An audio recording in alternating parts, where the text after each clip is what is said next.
The name of this show is In Fitzca's Pond, and it comprises 7 oil paintings, all done in the last year. All of these paintings feature frogs in semi-abstracted, abundant environments. As a kid growing up in a suburb outside of Vancouver, I would haunt a series of ditches near the edge of town. These were places teeming with life: tadpoles, egg sacs, bullfrogs, green frogs, salamanders, and all kinds of algae and reeds.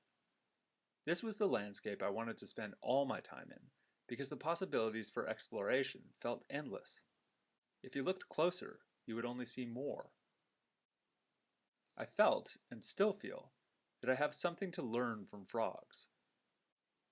Their metamorphosis from fish-like swimmers to tailless, four-legged walkers still baffles me. They can breathe underwater, leap distances 10 times their body length, and catch insects with a flick of the tongue and with astonishing precision. There's an inscrutable quality to them, as if their transformations belong to a logic I can't access. Their faces reveal almost nothing of their inner worlds, and they often seem completely unaware when I watch them.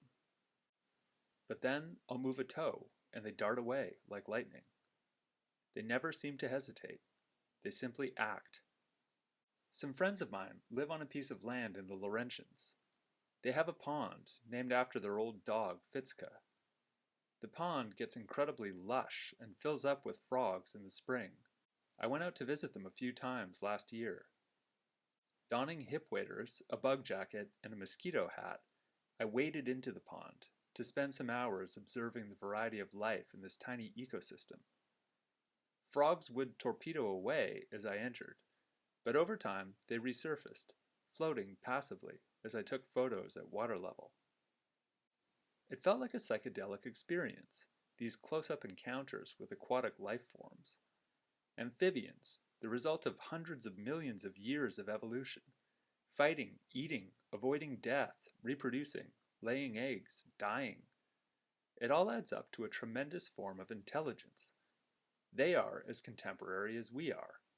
And yet, with all this experience, they are profoundly vulnerable to environmental changes, a warming climate, loss of freshwater habitat, and fungal pandemics. When I got back to the studio and looked through all my photos, the beguilement I felt in the pond was missing. My images looked kind of bland and familiar.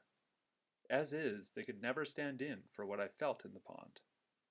How then to defamiliarize these images and re-enchant the experience of looking? This became my task with paint. I adopted an opposing color palette of reds, oranges, yellows, and purples where greens had been. I laid canvases flat on a table and slathered on layers of painting medium. I dropped beads of solvent and pigment into the medium while it was still wet.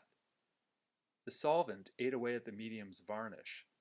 It feathered out in seemingly organic ways, and the drops became chains until I realized I was creating ribbons of toad eggs. The works in this series were all derived from photos, but they underwent a kind of metamorphosis to become paintings. I follow the image source, mimetically, and then I cast it aside and invent new forms. As they became layered with medium and solvent, they appeared to stay wet, like the environment I was depicting. On the spectrum between abstraction and representation, they land somewhere in the middle, though the experience of looking at them feels more like wandering between those two poles.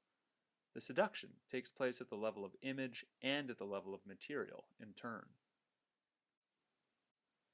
Painting is a playful, exuberant struggle. It obfuscates and reveals its process with a kind of durational intensity. The exploration that goes into its making somehow becomes immanent in the work itself. Hopefully, some of that energy is then radiated outward, toward viewers who choose to look closely. In Fitzca's Pond is on display at McBride Contemporain until May 31st, 2025.